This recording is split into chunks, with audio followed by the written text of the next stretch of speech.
Hola, buenas tardes. Cordiales saludos a todos. Veo que sois un grupo, muchos de vosotros viejos conocidos. Algunos quizá estáis accediendo por primera vez. En todo caso, estamos muy satisfechos de teneros con nosotros y esperamos no aburriros en este webinar.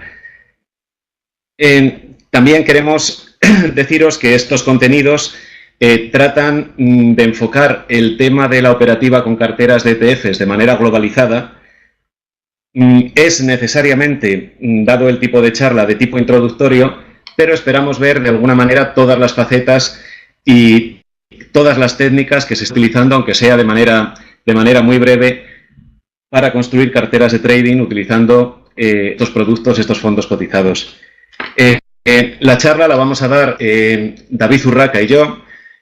Como muchos de vosotros sabréis, ambos somos socios en OQM, junto con Carlos Prieto. Y yo, además, llevo varios años escribiendo mis artículos en el blog tradingsys.org. En esta charla diremos algunas ideas sobre el diseño de estrategias algorítmicas y veremos también algunos ejemplos concretos de sistema creados con la aplicación Portfolio Visualizer, y también David os mostrará algunos ejemplos de estrategias realizados en AmiBroker. Empezamos ya sin más a ver algunas generalidades importantes sobre este tipo de operativa. Lo primero que nos tenemos que preguntar son qué ventajas aporta la construcción de carteras utilizando fondos cotizados, utilizando ETFs. Las ventajas fundamentalmente son las que tenéis en la imagen. En primer lugar, el enorme poder de diversificación que tienen estos productos. Se puede construir un portfolio muy bien diversificado con muy pocos activos, dado que los ETFs, cada uno de ellos, invierte en grandes índices y ya tienen un potencial diversificador en sí mismo considerable. Al cotizar como cualquier otro activo, podemos combinar varios de estos ETFs sobre distintos fondos, obteniendo un nivel de diversificación entre renta fija y renta variable bastante considerable. Esto es interesante sobre todo para inversores particulares que desean construir y gestionar pequeñas carteras, porque con 4 o 5 de estos productos estaríamos invirtiendo en diferentes sectores y áreas geográficas, tanto en renta fija como en materias primas, bienes raíces, de una forma bastante completa. Es decir, que con muy poco dinero, con muy poco capital inicial, podemos construir carteras bastante potentes y bastante bien diversificadas. Otro de los elementos que menciono aquí en esta diapositiva es la simplicidad estructural. El hecho de poder tener activos ya de por sí muy diversificados y muy líquidos conduce a la construcción de portfolios estructuralmente muy simples, muy fáciles de gestionar. Podemos tener portfolios muy robustos, siendo de pocos activos, y para construir una cartera no hace falta que vayamos al detalle, que vayamos empresa a empresa o sector a sector. Nos centramos, por tanto, fundamentalmente en decisiones estratégicas que nos permitan abordar sobre todo las cuestiones globales de diseño. Luego está el tema de la exposición al riesgo. Con ETFs es muy sencillo modular el apalancamiento, ya que tenemos productos cotizados construidos con diferentes fases de apalancamiento. Lo normal es que los ETF, por ejemplo, el grueso, todos ellos, tengan un apalancamiento por 1, pero cada vez están surgiendo más productos con niveles de apalancamiento por 2 y por 3. Incluso tendríamos la posibilidad de modular el riesgo, posicionándonos largos y cortos, al poder utilizar ETFs inversos sobre determinados índices. Y por último está el tema de la transparencia. Respecto a otro tipo de fondos, los fondos cotizados aportan una valoración continua, de manera permanente en el horario regular de los mercados, y podemos entrar y salir de ellos como con cualquier otro producto, como con cualquier acción, por ejemplo. Y esto es una de las principales ventajas, indudablemente, que aportan respecto a los fondos tradicionales. Bien, la segunda cosa que quería mostraros, o en la que quería por lo menos profundizar un poquito, es en cómo elegir los mejores de estos productos, en qué tenemos que fijarnos. Por un lado, tenemos el gasto total o expense ratio. Esto es el gasto de gestión que la gestora o la entidad financiera encargada de gestionar el fondo genera durante todo el año. Nosotros lo vamos a notar de manera indirecta, no es que el gasto total nos lo vayan a cobrar, es que cuando un ETF replica un índice, ese gasto total va creando fricción y hace que su rentabilidad acabe siendo ligeramente inferior. Es un dato que podemos encontrar en la información de muchas bases de datos de ETFs y entonces conviene, en igualdad de condiciones, utilizar aquellos productos que tengan el expense ratio menor, porque además, claro, lógicamente es un gasto acumulativo. Cuando utilizamos un histórico de unos años y comparamos el producto cotizado con el índice de referencia, vemos que se va desacoplando poco a poco y esta horquilla es precisamente el gasto total, el expense ratio. Bien, otro elemento en el que tenemos que fijarnos es la liquidez. Es importante, para no deslizar, entrar y salir lo más rápido posible de cualquiera de estos productos. Los productos más líquidos, por añadidura, suelen ser también los más baratos, así que en esto no vamos a tener ningún problema. Y sobre todo tenemos que tener en cuenta que la liquidez es mucho más relevante en el trading intradiario o en el trading de frecuencias más altas que en la operativa, digamos, más tranquila, más a largo plazo. No suelen ser muy grandes las comisiones que se aplican sobre estos productos. En general están en la línea de las comisiones que se pagan por entrar y salir de cualquier acción. Otro elemento importante, indudablemente el histórico. Sobre todo si vamos a hacer simulaciones, si vamos a hacer backtest de calidad, necesitamos un histórico de activos financieros lo más grande posible. Entre otras cosas porque tiene que recoger muchas marcoépocas o cambios de régimen de los mercados y para poder tener un histórico que nos permita evaluar con cierto rigor, yo no recomiendo menos de 7 a 10 años como mínimo. En algunos casos, incluso, sobre todo si es sobre base semanal o sobre base mensual, sería conveniente incluso tenerlos de 15 y hasta 20 años. Claro, aquí nos encontramos con un problema. Muchos ETF se han lanzado pues a partir del 2005, 2006, algunos después de la crisis subprime de 2008, y entonces no tenemos todavía un volumen de años suficientes para poder evaluarlos con rigor. ¿Qué hacemos? Bueno, pues hacemos un ETF sintético. Evaluamos sobre los activos de referencia, sobre los índices de referencia, que posiblemente tienen una antigüedad de décadas, muchos de ellos que he estado manejando para hacer estas simulaciones se remontan incluso a los años 90, incluso más atrás, y simulamos el gasto total. Y ese gasto total acumulativo lo vamos simulando en Excel y luego en la plataforma metemos la serie de datos corregida para intentar replicar con la mayor exactitud posible el comportamiento del ETF. Luego tenemos otro elemento que se suele mencionar bastante, que es el tracking error. Un buen producto indexado, pues lógicamente la característica que tiene, por eso se llama indexado, es que tiene que mimetizar lo mejor posible al índice de referencia. Y el tracking error mide precisamente la precisión con la que lo hace. Así que lo mismo que con el gasto total. En igualdad de condiciones, aquellos que mimeticen mejor al índice de referencia son los que deben de ser incluidos en la cartera. Bien, vamos a avanzar un poquito más y a pasar a una serie de fundamentos. Esto es inabarcable. Aquí podríamos estar hablando horas, pero vamos a centrarlo en 7 elementos clave para construir una cartera. A la hora de construir una cartera, lo primero que tenemos que tener en cuenta son los presupuestos de partida. Es decir, ¿a quién va dirigido el portfolio? ¿Cuáles son los objetivos de la inversión? ¿Cuál es nuestro horizonte temporal? ¿Qué nivel de aversión al riesgo consideramos tolerable? ¿Con qué instrumentos invertibles contamos? ¿Y cuáles de ellos son soportados según la legislación o según la regulación de un determinado país?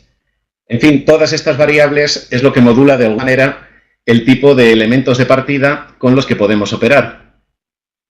En segundo lugar, el segundo elemento que os he puesto aquí es que necesitamos, a la hora de construir una cartera, tener un modelo teórico de mercado, por lo menos un marco conceptual. Este puede basarse en la determinación de qué productos son idóneos, por ejemplo, para cada etapa del ciclo de los mercados. O también puede basarse en la búsqueda de algunas anomalías basadas en factores que han sido muy estudiadas por el mundo académico, como el tamaño, el valor, otras anomalías basadas en el timing, como el momento, la reversión a la media, etc. pero conviene tener a priori construido un modelo de mercado. En tercer lugar, tenemos que concretar el tipo de cartera que estamos construyendo. Si va a ser una cartera de asignación estática o va a ser una cartera de tipo dinámico. Si se va a utilizar un intermedio, tipo por ejemplo núcleo satélite, y esto lleva un proceso de construcción y evaluación diferente. Luego lo veremos con algunos ejemplos. El cuarto elemento en el que tenemos que fijarnos, voy muy deprisa, pero es que es concentrar mucha información en poco tiempo, es el de la selección de activos. Aquí entrarían en juego criterios que yo denomino tácticos, pero también criterios estratégicos. Por ejemplo, el proceso de selección tiene un fuerte componente de investigación, indudablemente. Bueno, pues eso es un factor estratégico para nosotros y requiere el uso de bases de datos de la mayor calidad posible para poder hacer backtest de calidad. Eso podemos considerarlo un elemento táctico, pero imprescindible también. Luego está la cuestión de pasar de activos a productos invertibles. Una cartera no debe de construirse directamente con ETFs. ¿Por qué? Porque tenemos un histórico más reducido. Entonces tenemos que ir a los activos de referencia, hacer un backtest sobre estos activos de referencia y luego ya ver qué tipo de ETFs podemos utilizar que mejor se correspondan o mejor mimeticen o mejor sigan a esos activos de referencia. Es decir, cuáles de todos los ETF disponibles, que son una jungla, son un conjunto enorme, todo sobre los mismos grandes índices, etcétera, etcétera, cuáles son los mejores en términos de liquidez y de gastos de operativa para poder construir ya un portfolio tangible, una cartera con fondos cotizados. El siguiente elemento, el sexto elemento a tener en cuenta son las reglas de gestión. En las carteras de asignación estática, las reglas de gestión son bastante sencillas. Por ejemplo, nos basta con establecer la frecuencia de los rebalanceos y la política de las entradas y retiradas de capital. Pero en las carteras dinámicas o carteras algorítmicas se incluyen reglas quizá bastante más complejas, todas ellas de tipo cuantitativo. Y estas reglas deben de ser programadas y evaluadas cuidadosamente en una determinada plataforma de trading. Además, muchas de estas reglas, como sabréis los que estáis acostumbrados al trading cuantitativo, incluyen parámetros y hay que buscar un proceso riguroso de evaluación para no caer en el problema de la sobreoptimización. Bien, y por último tenemos el tema de la evaluación. Esta evaluación que hacemos de la cartera, bueno, pues ya os lo he dicho antes, debe de ser lo más rigurosa y exhaustiva posible, debe de incluir backtest de calidad. Muchas veces el problema que tenemos es que las bases de históricos son muy malas, los datos no están ajustados, hay muchos huecos y entonces no podemos hacer un backtest con la suficiente calidad. Tenemos que buscar unos benchmarks de referencia con los que podamos hacer una buena comparativa. Otro elemento importante, sobre todo para hacer proyecciones estadísticas a futuro, son las simulaciones de Monte Carlo. Debemos contar también con una buena aplicación para hacer simulaciones de Monte Carlo que nos permitan hacer proyecciones de rentabilidad, pero sobre todo estimaciones de riesgo máximo. Una simulación de Monte Carlo es muy buena si te permite determinar el nivel máximo de riesgo en las diferentes épocas, o el efecto cisne negro, por llamarlo de alguna manera. Bien, vamos avanzando un poco más y vamos a ver ahora de manera muy simplificada una tipología general de carteras. Como veis, lo he dividido en tres grupos. Unos portfolios que podemos llamar estáticos. Estáticos no quiere decir que funcionen peor, luego lo veremos con más calma. Simplemente quiere decir que no incorporan algoritmos de gestión. Otros portfolios que podemos llamar mixtos y el último tipo de cartera, que es en la que nosotros nos volcamos más porque tenemos una vocación cuantitativa, que son los portfolios dinámicos. Bien, los primeros, los modelos de asignación estática, se llaman coloquialmente carteras para vagos. ¿Por qué? Pues porque se mantienen los mismos activos y ponderaciones en un horizonte temporal indefinido, que puede ser desde 3 años hasta infinitos años. Solo se hacen rebalanceos periódicos para garantizar que las ponderaciones de los activos iniciales se van a mantener estables en el tiempo. Es decir, que si decido invertir 30% en renta fija, 30% en renta variable y otra porción, por ejemplo, en bienes raíces o en commodities, bueno, pues que estas proporciones se van a mantener estables en el tiempo. Es decir, que la cartera va a mantener su unidad estructural independientemente de que unos productos se revaloricen más o se revaloricen menos con el tiempo. Pero ya os digo, en cualquier caso no debemos engañarnos con la aparente simplicidad de estas carteras, porque muchas de ellas son el resultado de una intensa búsqueda de activos. No resulta sencillo buscar activos complementarios, activos en los que el riesgo no se solape, con los que se pueda diversificar adecuadamente, y a veces una buena de estas carteras requiere meses de investigación. El segundo grupo, las carteras que podemos denominar mixtas, pueden variar ligeramente la composición y su ponderación a lo largo del tiempo. Es decir, en determinados momentos, para aumentar la sensibilidad al mercado, el gestor puede decidir aumentar la porción destinada a renta fija sobre la renta variable, o al revés, cuando se produce una fase recesiva de larga duración. O puede sobreponderar, por ejemplo, el peso de algunos activos considerados refugios como el oro, los metales preciosos y demás. En fin, esto forma parte ya de las habilidades del gestor y del estilo de gestión específico que se quiere imprimir a la cartera que se ha construido. Luego existen otro tipo de carteras, las núcleos satelitales, que estas carteras sacan, digamos, lo mejor. A mí me gustan mucho, concretamente, esta modalidad de portfolios. Sacan lo mejor de los portfolios estáticos, constituyendo un núcleo estable, construido de manera tradicional. Por ejemplo, renta variable de valor muy diversificada por áreas geográficas y un componente fuerte de renta fija a largo plazo. Y luego tiene otro porcentaje de la inversión, que suele ser menor, por ejemplo, un 30% o a lo sumo un 40% del capital inicial, que se gestiona de manera más activa. El gestionarlo de manera más activa puede ser de muchas maneras. Puede ser de manera discrecional o puede ser de manera cuantitativa, puede ser mediante sistemas de trading. Y por último están los portfolios de tipo dinámico, los portfolios meramente cuantitativos. Estos portfolios tienen la ventaja de que pueden someterse a un mayor rigor evaluativo. Se pueden evaluar en plataformas de trading todas las reglas de manera mucho más precisa y mucho más objetivas. Pero tienen el inconveniente de que la mayoría de ellos incluyen excesivos parámetros, o incluyen un número no menor a 2 o 3 parámetros. Y entonces la replicabilidad de los resultados en el futuro disminuye en proporción directa al número de variables, al número de parámetros que tiene el modelo. Así que se suelen obtener mejores resultados estadísticamente en las carteras dinámicas, pero el problema es cómo mantener esos resultados del modelo teórico a la operativa real. Y ahí las divergencias suelen ser considerables. Te puedes encontrar con carteras que desde el punto de vista de la evaluación han tenido unos resultados históricos fabulosos, quizás el primero o el segundo año, se produce un cambio de marco época, un cambio en la dinámica de los mercados. Esos parámetros con los que has empezado a trabajar no son capaces de adaptarse a la dinámica de los mercados y empiezas a perder dinero. Bien, hasta aquí más o menos las pinceladas teóricas que quería dar. Ahora, para terminar mi intervención, voy a mostraros un modelo de cartera de este último grupo, del tipo dinámico.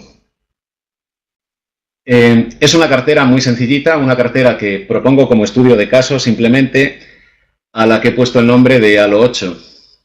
De 8 va fundamentalmente porque está formada por 8 activos y utiliza una técnica dinámica muy conocida que luego veremos en otra de estas diapositivas, que es el dual momentum, el momento dual. Está enfocada a inversores con baja aversión al riesgo, por eso he elegido activos que no tienen ningún apalancamiento y los activos son de varios tipos.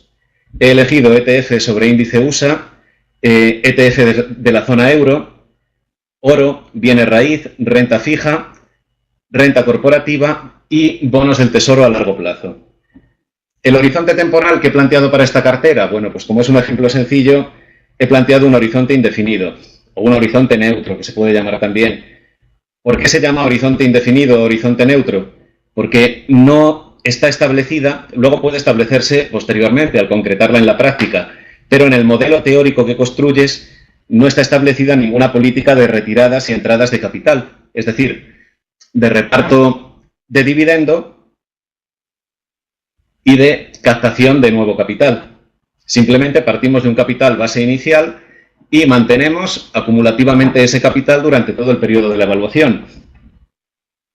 En cuanto a los objetivos de rentabilidad y riesgo de este modelo, bueno, pues quizá el objetivo de retorno puede parecer un poquito ambicioso, pero vamos, está bien y está en línea con los de otros modelos de este tipo. Un 12% anualizado en largos periodos, con un horizonte temporal muy amplio, puede ser posible, para un drawdown máximo del 15%.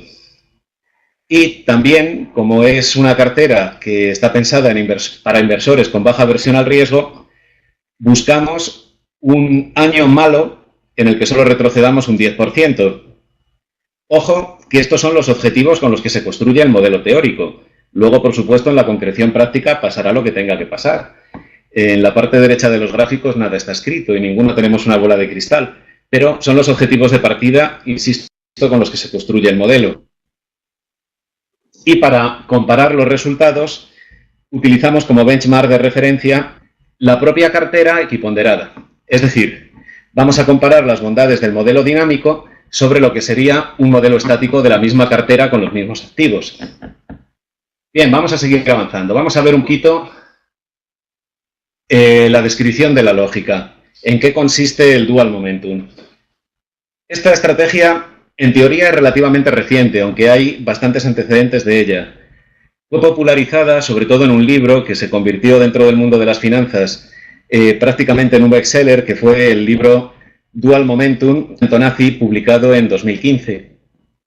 Y en este libro comenta una técnica en la que se combina el momento absoluto y el momento relativo para construir sobre todo portfolios rotacionales. O sea, portfolios en los que van rotando diferentes sectores a lo largo del tiempo. Bien, ¿qué es esto del momento absoluto y el momento relativo? Quizá algunos ya lo sabéis. El momento absoluto simplemente es la tendencia alcista o bajista del propio activo. Y se puede medir pues, mediante la autocorrelación de las propias series o empleando un instrumento tan sencillo y tan común como pueden ser las medias móviles simples o las medias móviles exponenciales. Y el segundo componente, el momento relativo, es la rentabilidad comparada de los activos entre sí, de los diferentes activos que componen la cartera. ¿Por qué? Porque cuando construyes una cartera de tipo sectorial o de diferentes tipos de activos, en cada momento del ciclo económico, unos toman más fuerza y otros se quedan más rezagados.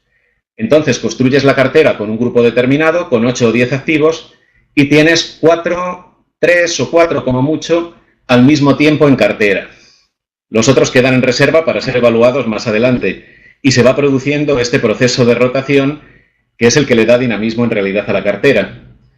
Bien, ¿qué parámetros utiliza un modelo sencillo como este? Bueno, fundamentalmente 3. El número de activos por periodo, el tamaño de la venta temporal, que puede ser de semanas o de meses, o incluso en algunas operativas a más largo plazo de trimestres, y la frecuencia de la operativa. Bien, vamos a ver cómo está construido los activos que componen esta cartera y cómo está construido nuestro modelo. Bien, aquí podemos ver los 8 ETFs, los 8 productos, en una estructura equiponderada, asignándole el 12,5% a cada uno. Esta es la cartera estática que vamos a comparar luego para ver las bondades del modelo dinámico. En cada intervalo temporal, como os pongo aquí, estaremos posicionados en un máximo de 4 activos y para estar fuera del mercado, es decir, cuando todos los activos tengan rentabilidad negativa, ya no nos queda más que estar fuera, que sería estar en liquidez, pero si obtienen mejores resultados y en vez de estar en liquidez, inviertes en porciones de renta fija a corto o a medio plazo. Yo he elegido para esto la renta fija a medio plazo, el IEF, que es uno de los ETFs más usados precisamente para esto, para saltar de la renta variable a la renta fija en plazos de entre 5 y 7 años aproximadamente. Perdón, de entre 7 y 10 años.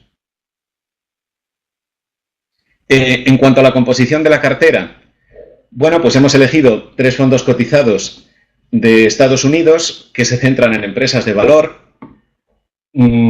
Hay estudios académicos bastante sólidos y durante muchos años en los que las empresas de valor demuestran que las empresas de valor tienen una rentabilidad media superior a las empresas de crecimiento. Y entonces hay ETFs específicos para centrarse en empresas de valor. Y es lo que he hecho en este portfolio. Así que he elegido ETFs que se centran en empresas de alta, media y baja capitalización, pero que se fijan en el factor valor. También hemos optado por posicionarnos en mercados europeos a través de uno de los productos más líquidos que cotiza en los mercados americanos y también en Europa, que es el IEF, que invierte en las empresas de alta capitalización de la zona euro. Hemos elegido bienes raíces y para ello un clásico, el VNQ. Podríamos haber elegido bienes raíces internacionales, pero es menos líquido el otro producto característico para bienes internacionales y además tiene menos histórico, así que nos centramos en los bienes raíz de Estados Unidos. Y para los metales preciosos hemos elegido otro clásico también, el GLD. El GLD es un ETF que invierte fundamentalmente en oro. ¿Por qué es interesante tener una posición en oro en un portfolio de este tipo? Bueno, pues porque un 10%, por lo menos la gestión tradicional, la gestión estática, recomienda que para ciclos, fases recesivas de la economía, como valor refugio debe de utilizarse una posición variable en oro entre el 10 y 12%. En determinados momentos del ciclo económico, este oro actúa como valor refugio y además se revaloriza más, con lo cual vas a tener una pequeña rentabilidad, aunque todos los demás elementos de la cartera estén en negativo o estén planos.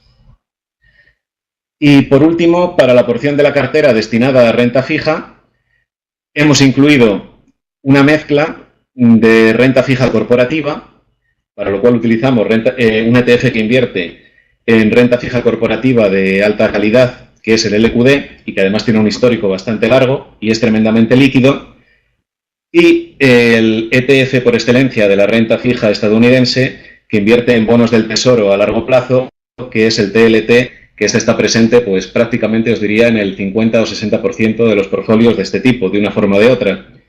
Ambos, por supuesto, son fondos con capitalización enorme, descomunal, posiblemente de los más capitalizados. Bien, vamos a avanzar un poquito más y vamos a ver la estructura de la cartera equiponderada. ¿Veis? Si hacemos una asignación del 12,5% a cada uno de estos 12 activos y realizamos un backtest con el máximo histórico que tenemos disponible, que es desde el año 2005, estos serían los resultados que nos salen. La verdad es que la rentabilidad anualizada no es excesiva, es en torno al 8% aproximadamente, pero el drawdown tiene la ventaja de que es bastante más reducido que el del propio mercado. Aquí tenemos otro gráfico comparando la rentabilidad del mercado y vemos que el drawdown del mercado máximo en ese periodo fue del 51% y el drawdown máximo de nuestra cartera es del 35%. Por supuesto, para mi gusto y para el gusto de cualquier gestor prudente, es un drawdown muy elevado y no es apto para todo el mundo. Pero veremos cómo en el portfolio dinámico este drawdown se acaba reduciendo muchísimo, prácticamente un tercio. Otra imagen que conviene tener en cuenta es la imagen de la frontera eficiente. La frontera eficiente te dice fundamentalmente si tu portfolio es óptimo en términos de rentabilidad ajustada por riesgo. De hecho, cuanto más próximo esté, bueno, en un eje de coordenadas tenemos el retorno anualizado y en otro eje de coordenadas, en el eje de las X, tenemos la desviación estándar. Entonces, esta línea que vemos es la frontera eficiente para estos 8 activos y vemos que hay una cartera característica que es la que se llama cartera de Markowitz o cartera óptima en términos de Sharpe o mejor cartera en términos de rentabilidad ajustada por riesgo, que es el portfolio tangente. Y nuestro portfolio, con esta asignación equiponderada del 12,5%, vemos que está relativamente próximo al portfolio tangente. Luego ya es un portfolio relativamente bueno. No es totalmente óptimo desde el punto de vista de la teoría de Markowitz, pero está bastante aproximado a la frontera. De todas formas, no me preocupa que no esté situado exactamente en la frontera, porque luego el modelo dinámico va a hacer que los ratios se disparen, mejoren muchísimo más. Bien, vamos a ver ahora la imagen que nos da el modelo dinámico. Aquí tenéis el portfolio en versión dinámica y en versión estática. La línea azul es ese portfolio aplicando el dual momentum entre el año 2005 y el 2018, y como veis las estadísticas son pero muchísimo mejores, no tienen nada que ver con la cartera equiponderada. Estamos hablando de un drawdown máximo que tenía nuestra cartera equiponderada del 35%, que baja hasta el 13,6%, lo cual es una cantidad ya más que razonable. Y estamos hablando de un peor año, ¿no?, del típico año cisne negro, que en el equiponderado estaba en el menos 17,8% y ahora baja a un anecdótico menos 1,4% anual en el peor año. Esto, sumado a que la rentabilidad ajustada por riesgo es bastante más alta, nos lleva hasta el 12,8%, hace que los ratios de Sharpe y Sortino, que son los que se utilizan como medida estandarizada para calcular la rentabilidad ajustada por riesgo, pues sean muchísimo mejores. Claro, tenemos que tener en cuenta una cosa, tenemos que tener en cuenta que un portfolio de este tipo incorpora parámetros optimizables. Entonces tendríamos que, si lo hacemos bien, si lo hacemos rigurosamente, que dividir el histórico en dos porciones, una porción in-sample, otra porción out-sample, y luego los parámetros que hemos utilizado en el in-sample, proyectarlos sobre el out-sample para no caer en una serie sobreoptimizada, o sea, para minimizar a tope el riesgo de sobreoptimización. Pero bueno, en términos generales, incluso destinando, por ejemplo, una porción desde el año 2012 en adelante para el out-sample, sigue siendo bastante robusto este modelo. Siguen saliendo resultados bastante buenos. Un pelín peores, pero bastante buenos. Bien, aquí tenemos una simulación de Monte Carlo, y con esto ya termino y doy paso a David. Las simulaciones de Monte Carlo son imprescindibles siempre que queremos hacer proyecciones de rentabilidad y de riesgo de una cartera. ¿Por qué? Porque tratamos de simular mediante 5.000 muestras, 10.000 muestras, 15.000 muestras, los escenarios más adversos con los que podemos encontrarnos. De hecho, la simulación se centra en toda la gama de escenarios posibles. Como veis en esta imagen, que está hecha con Portfolio Visualizer, que por cierto es una excelente herramienta para hacer backtest de carteras y evaluarlas de manera muy precisa y además gratuita, todo hay que decirlo. Por tanto, felicitamos desde aquí al desarrollador. Vemos que la simulación de Monte Carlo agrupa los resultados posibles, los distintos escenarios, en percentiles. Yo recomiendo, el percentil neutro es el 50%, es el que deberíamos de tomar como referencia de expectativas ni muy altas ni muy bajas, simplemente neutras. Pero incluso así me parece demasiado optimista. Yo recomiendo centrarnos en un percentil más bajo, en el del 25%, por ejemplo. ¿Por qué? Pues porque a largo plazo parece que es más realista, parece que es más consistente. Entre otras cosas porque cuando construimos un modelo siempre lo construimos con el beneficio de un histórico y bajo unos supuestos que nosotros manejamos y que conducen a elegir fondos que sabemos que van a funcionar bien o que tienen mejores expectativas. Entonces hay que ser muy modestos con las proyecciones de resultados. Y sobre todo tenemos que ser más rigurosos con las proyecciones de resultados de riesgo que de rentabilidad. A mí, más que una proyección a 30 años me diga que tengo una expectativa de obtener 152.000 euros con una inversión inicial de 10.000, me interesa saber cuál es el riesgo máximo en el peor escenario posible que me voy a encontrar. Bueno, aquí vemos también los típicos gráficos de distribución en los que se ven para los diferentes escenarios los riesgos en los que podemos incurrir. Por ejemplo, el drawdown máximo de este portfolio estaría en el peor escenario posible entre el 16,5 y bajaría hasta el 13,6 en el escenario más optimista, más benigno. Y bueno, yo no voy a aburriros más. Esto doy por terminada mi intervención y os dejo con David Urraca, que seguramente tiene cosas muy interesantes que contaros. Venga, muchas gracias por escucharme. Gracias, Andrés. Hola a todos, soy David y bueno, quiero daros las gracias también, reiterar las palabras de Andrés por asistir al webinar. Bien, vamos a comenzar con este apartado. Bien, en las siguientes diapositivas vamos a ver cómo construir portfolios de estrategias de ETFs y también vamos a ver un breve resumen de los puntos que veremos en el apartado de sistemas de trading con ETFs de nuestro curso. Del mismo modo que podemos operar sobre acciones o futuros, también podemos hacerlo con ETFs.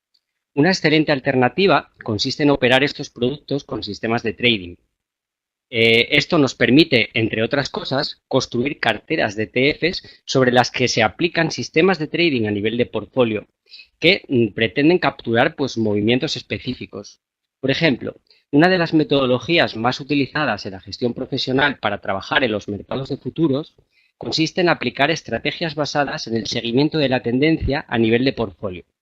Este tipo de estrategias, que antes debían ser operadas sobre mercados de futuros, a día de hoy pueden ser también adaptadas para trabajar sobre ETFs. De la misma forma, también podemos construir portfolios de ETFs sobre los que aplicar estrategias de reversión a la media. Este tipo de estrategias han ganado mucha popularidad durante la última década debido en gran parte a que han mostrado muy buen comportamiento sobre ciertos grupos de activos. También este tipo de estrategias permiten diversificar muy bien con otros tipos de estrategias diferentes como, en este caso, por ejemplo, los sistemas seguidores de tendencia. Bien, al igual que las estrategias basadas en el seguimiento de la tendencia, estrategias de reversión a la media son ampliamente utilizadas también en la gestión profesional. Dos de las principales ventajas que muestran los ETFs respecto a la operativa con futuros son, por un lado, la granularidad, lo que nos da la posibilidad de ajustar de una manera muy precisa el riesgo que queremos asumir en cada una de las posiciones y, por otro lado, la posibilidad de trabajar con cuentas pequeñitas. Véase con cuentas que estén, pues, digamos, en el rango de cuentas pequeñas, me refiero a cuentas que estén en el rango de aproximadamente 10, 20.000 euros. Bien, en el curso estudiaremos la viabilidad de aplicar sistemas basados en el seguimiento de la tendencia y sistemas de reversión a la media veremos cómo aplicar esto a nivel de portfolio sobre una cesta de ETFs personalizada. Esta cesta pues, va a incluir activos de diferentes categorías, ETFs de renta variable, de renta fija, energías, metales preciosos, etc. Vamos a ver de manera breve las características de los tipos de estrategias que veremos en este apartado. Vamos a empezar viendo las estrategias basadas en el seguimiento de la tendencia.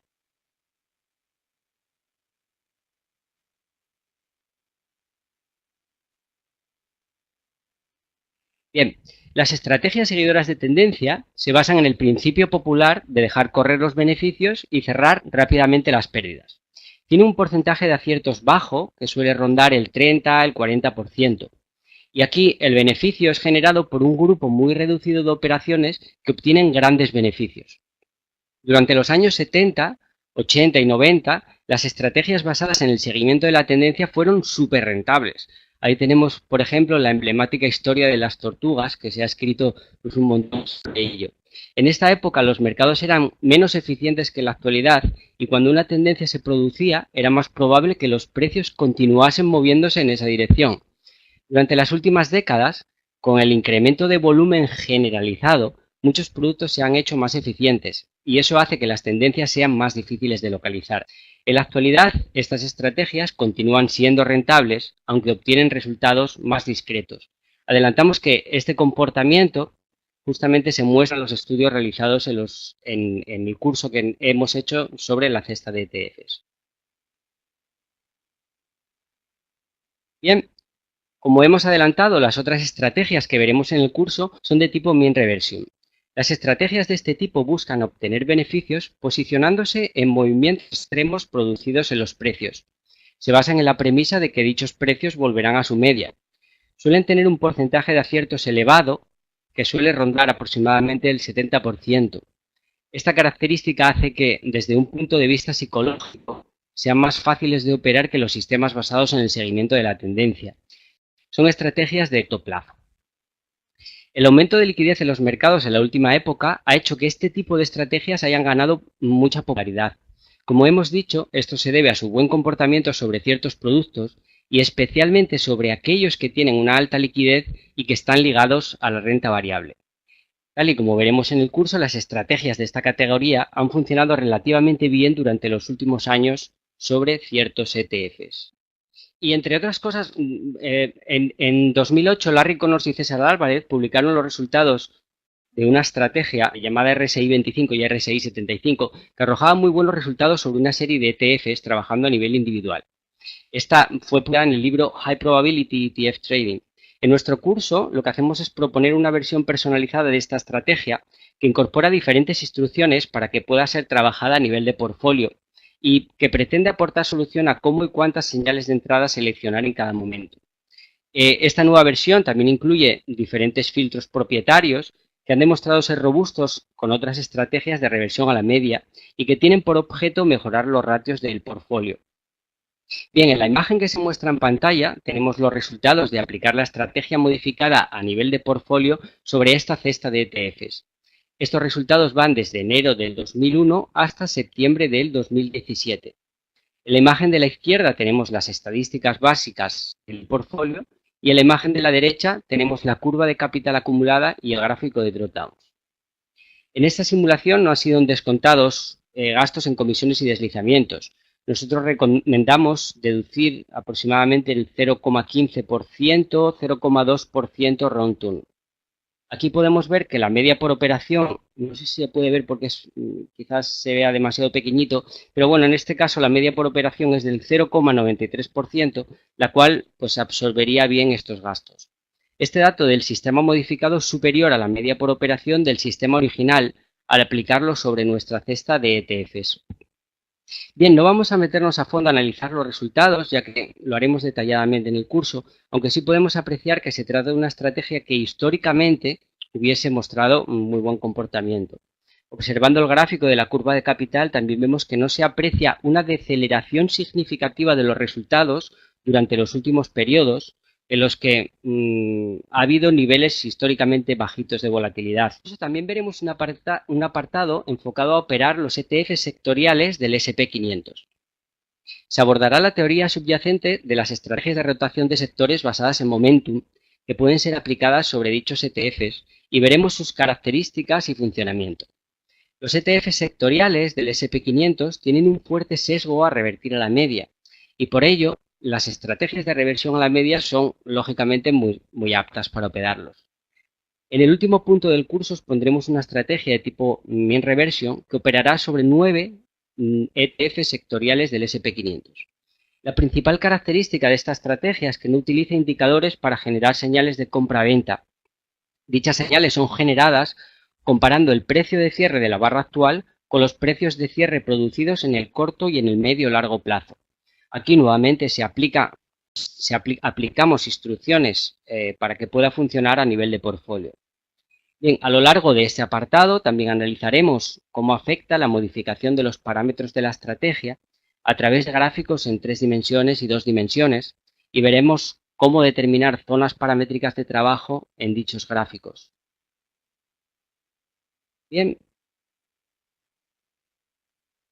A continuación se muestran los resultados históricos de esta estrategia desde enero de 2001 hasta septiembre del 2017. Dichos resultados tienen deducidos unos gastos del 0,15% por operación. Nuevamente, en la imagen de la izquierda tenemos las estadísticas generales del folio y en la imagen de la derecha tenemos el gráfico del Equity Curve y el de Drawdowns. Sin entrar a analizar tampoco detenidamente los resultados, vemos que simplemente observando el Equity Curve se trata de una estrategia que históricamente hubiese mostrado un buen potencial. A lo largo del curso analizaremos detalladamente los resultados de esta estrategia y también propondremos varias líneas de investigación con el objetivo de mejorarla y de personalizarla. Bien, como este material, ese apartado enfocado a la operativa con sistemas de trading sobre ETFs será presentado en el curso. Todas las simulaciones han sido realizadas utilizando software de AmiBroker. En concreto, la versión que se utilizó del software es la 6.20.1. AmiBroker es considerado una plataforma de referencia para el desarrollo de portfolios de acciones y ETFs, y esto es debido, entre otras cosas, a su simplicidad y flexibilidad a la hora de programar diferentes instrucciones a nivel de portfolio. En cualquier caso, es importante decir que el curso es de propósito general y por ello el conocimiento que se adquiere no se limita a una plataforma en concreto. Los distintos sistemas vistos a lo largo del curso son explicados de manera detallada para que puedan ser programados fácilmente en otras plataformas. Los códigos de los sistemas analizados en este apartado del curso en concreto estarán disponibles para AmiBroker y también los subiremos en NinjaScript para NinjaTrader 8. Bien, llegados aquí hemos concluido con la presentación. Esperamos que os haya gustado y para aquellos que queráis conocer más sobre la operativa con ETFs podréis hacerlo en nuestro curso de gestión de carteras con ETFs. Es un curso completamente online que tiene una duración de un mes y que tiene diferentes videotutoriales, consta de un manual de más de 100 páginas y en el curso a lo largo del mismo veremos más de 20 carteras de ejemplo, 20 carteras modelo.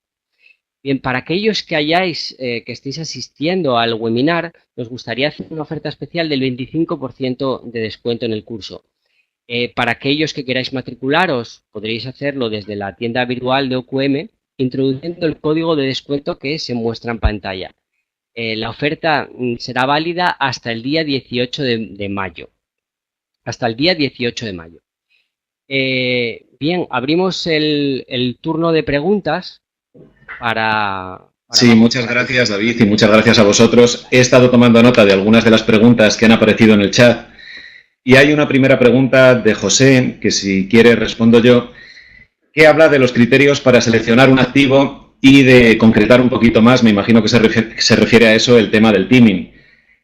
Los criterios para seleccionar un activo los dije, creo, en la segunda diapositiva, pero los voy a repetir ahora por orden de importancia.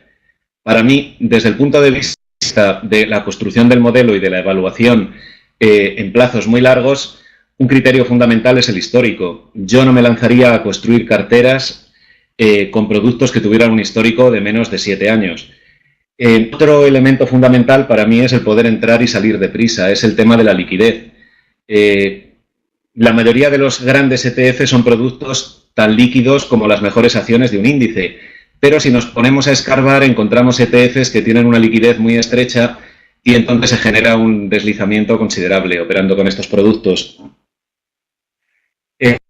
Cuando utilizamos ETFs para replicar el comportamiento de determinados índices, hombre, tenemos que asegurarnos de que realmente replican, realmente siguen con precisión en diferentes épocas alcistas y bajistas al producto que tratan de mimetizar. Entonces, el tracking error, que sea lo más pequeño posible, que hagan un seguimiento muy directo del índice, es para mí otra cuestión fundamental. Y luego las bondades de la gestión. Hay algunos ETF que son muy caros, que tienen un gasto total de más del 1%, sobre todo los ETF de autor, aquellos ETF que exploran una idea, que exploran un algoritmo determinado, los que invierten en el lado largo y en el lado corto, y hay otros ETF de gestión pasiva que están indexados a índices que son tremendamente líquidos y que tienen un gasto muy pequeñito, tienen un gasto del 0,1% anual o incluso menos. Entonces, en igualdad de condiciones, a igualdad de los actores, el gasto total que determina las bondades del gestor sobre el producto me parece fundamental. En cuanto al tema del timing, bueno, el timing fundamentalmente es el estudio estadístico de los movimientos de precios en largos periodos y cómo podemos sacar partido de determinadas anomalías que se detectan en este estudio estadístico. Hay algunas anomalías muy estudiadas por el mundo académico y muy utilizadas también por determinados gestores. Precisamente he publicado un artículo en mi página TradingSea sobre estas principales anomalías. Es el último, así que lo tenéis en portada. Por ejemplo, una de las anomalías más características es el short term reversal, es decir, estrategias de reversión en periodos muy cortos. Y hay otra incluso más estudiada que la anterior, que es el long term reversal, como en periodos de 2 a 3 años se produce un fenómeno de reversión a la media, de tal manera que en un índice de amplia base las empresas que tienen peor valoración, que tienen peor valor en libros o PER más bajo, empiezan a despegar con mucha mayor rapidez que las empresas que van en cabeza en ese índice. Y luego hay también, por ejemplo, para estrategias seguidoras de tendencia, la tendencia a medio plazo. La conservación de la tendencia a medio plazo o el momento, ya lo hemos visto, se puede valorar, se puede analizar estadísticamente de manera absoluta o de manera relativa.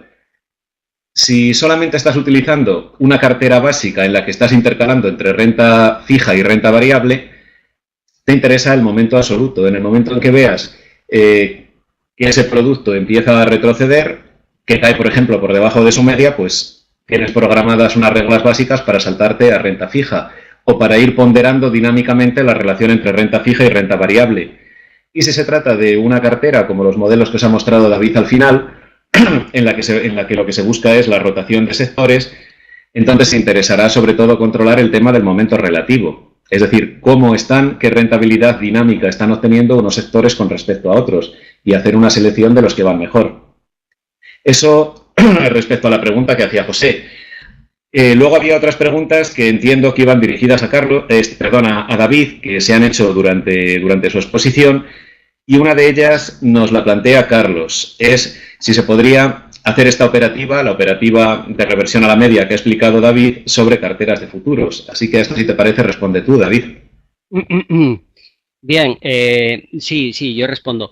Nada, realmente no habría ningún problema. O sea, este tipo de operativas, cuando se basa en este tipo de concepto que está basado en reversión a la media, puede funcionar perfectamente también sobre mercados de futuros. De hecho, hay una infinidad de sistemas que en la actualidad y especialmente durante los últimos años en los que ha habido poquita volatilidad, han estado funcionando muy bien sobre mercados de futuros, especialmente índices, como puede ser, por ejemplo, el índice del Standard & Poor's 500, el E-mini o el futuro del Eurostoxx. Y este tipo de estrategias de reversión a la media se pueden aplicar bien, sin problemas, sobre futuros. No obstante, una de las limitaciones que tenemos en este caso al trabajar con es que, pues, lógicamente, tenemos que depender siempre del nominal que tienen los contratos. Es decir, la ventaja que tiene la operativa con ETFs es que podríamos trabajar con cuentas pequeñitas y podríamos modelar muy bien el tamaño de la posición en cada una de las posiciones que abramos en distintos ETFs, y sin embargo, si lo hacemos con futuros, pues tendría que ser una operativa un poquito más encorsetada. Tendríamos que irnos ya, pues, generalmente para trabajar con un portfolio de tipo mean reversion, habría que irse a activos que tengan, pues, en primer lugar, que tiendan a revertir a la media, que no son todos, especialmente lo hacen bien los índices. Y luego, por otro lado, tendría que ser activos que tengan, pues, en principio, nominales de contratos de futuros bajitos para que se puedan regular relativamente bien eso. La respuesta es sí se puede, pero bueno, con matices. Y en este caso, a la hora de construir una cartera diversificada, en mi opinión, tiene más ventajas hacerlo a través de ETFs, justamente por el tema de la granularidad.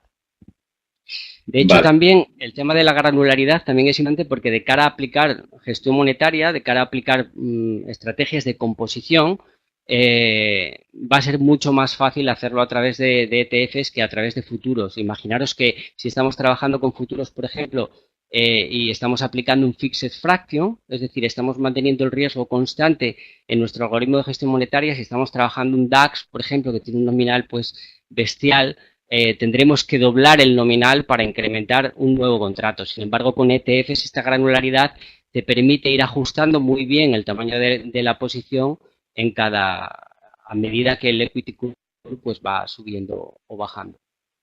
Vale, muchas gracias, David. Durante tu intervención vi que había alguna pregunta más. He tomado nota de otra de Carlos, que nos pregunta si estas estrategias, me imagino que se refiere a las estrategias de ambos, eran rentables en la década de los 90. Yo puedo hablar por la estrategia que he mostrado, por la cartera que he mostrado. Sí es verdad que tenemos información fiable de los índices que replican estos ETFs desde los años 80, incluso alguno de ellos desde los años 70. Y podemos construir, basándonos en los índices y, como comenté, descontando el gasto total, unas series sintéticas para poder replicar hacia atrás en el tiempo la cartera, aunque no existieran esos ETFs físicamente. Entonces, sí, podemos decir que esta técnica, la técnica del dual momentum, que además ha sido muy seguida por la comunidad inversora, es independiente de cualquier marco época. Funciona bastante bien desde los años 80 en adelante. No sé si te referías a un cambio que ha habido en los mercados que yo pongo como punto de inicio aproximadamente entre 2001 y 2002, que es que muchos de los mercados, sobre todo los mercados de futuros, que tenían una estructura tendencial, han dejado de ser tendenciales y han comenzado a ser mercados en los que se puede operar más fácilmente con estrategias de reversión a la media. Es decir, se ha pasado de una estructura de fondo de tendencia a medio plazo a una estructura en la que las anomalías que dominan son del tipo pauta, short term, reversal, en la mayoría de los mercados. Esto tiene que ver con muchísimos factores y se han hecho bastantes estudios sobre este tema. Tiene que ver con la madurez de los mercados, tiene que ver con los sistemas de contratación electrónica, tiene que ver con las plataformas de alta frecuencia. No hay un estudio claro que determine en qué punto se dio la inflexión del paso de una estructura tendencial a una estructura antitendencial. Pero ya digo, está por ahí entre 2001 y 2002 aproximadamente. Vale, veo algunas otras preguntas. Por ejemplo, Miguel Martín está preguntando, creo que esta es la última que vamos a responder y las demás nos las podéis hacer con toda confianza por correo electrónico a nuestra dirección de correo de OQM y os las responderemos rápidamente, lo antes que podamos. Pero por abreviar un poquito el webinar vamos a tener que ir concluyendo ya. Miguel Martín estaba preguntando cómo se contempla el impacto de divisa en todas estas estrategias. Sí que es cierto que la mayoría de las estrategias utilizan ETFs americanos que están denominados en dólares. El motivo es que son ETFs muchísimo más líquidos y que tienen una historia muchísimo más larga que los ETF europeos. Bien, existen varias estrategias que veremos en este curso que pueden ser eficientes y no son muy difíciles de implementar. Hay un tipo de fondos cotizados que se llaman fondos cotizados de divisa cubierta. Estos se pueden utilizar. Pagas un gasto más alto de gestión, pero tienen cubierto el factor divisa. Para evitar pagar este gasto más alto de gestión y utilizar en los modelos que normalmente nosotros manejamos euros y dólares, lo que podemos hacer es replicar la cobertura de divisa mediante futuros y opciones. Y hay técnicas muy sencillas para hacerlo, pero bueno, sería algo demasiado largo y prefiero dedicarle el tiempo que merece detallándolo con más calma, bien por escrito o bien si alguien se anima en los cursos que hacemos sobre este tema. Y yo creo que nada más. Llevamos ya casi una hora de webinar. El resto de las preguntas, ya os digo, muy gustosamente las estaremos a través de correo electrónico a todos los que queráis hacérnoslas. Ha sido un placer estar con vosotros y nada, me alegro de haber compartido esta charla. Si quieres decir algo, David, y si no, sí, pues... nada, bueno, lo mismo, simplemente que las preguntas que tengáis podéis escribirnos directamente a nuestro correo de OQM y bueno, en función de los temas que llevemos o Andrés o yo, pues os responderemos en la mayor brevedad posible. Y nada, simplemente daros las gracias a todos por haber asistido al webinar y nada, y simplemente vale. eso. Os dejo aquí la dirección de correo por si queréis hacernos alguna pregunta. Sí. Venga, muchas gracias a todos y damos por concluido este webinar.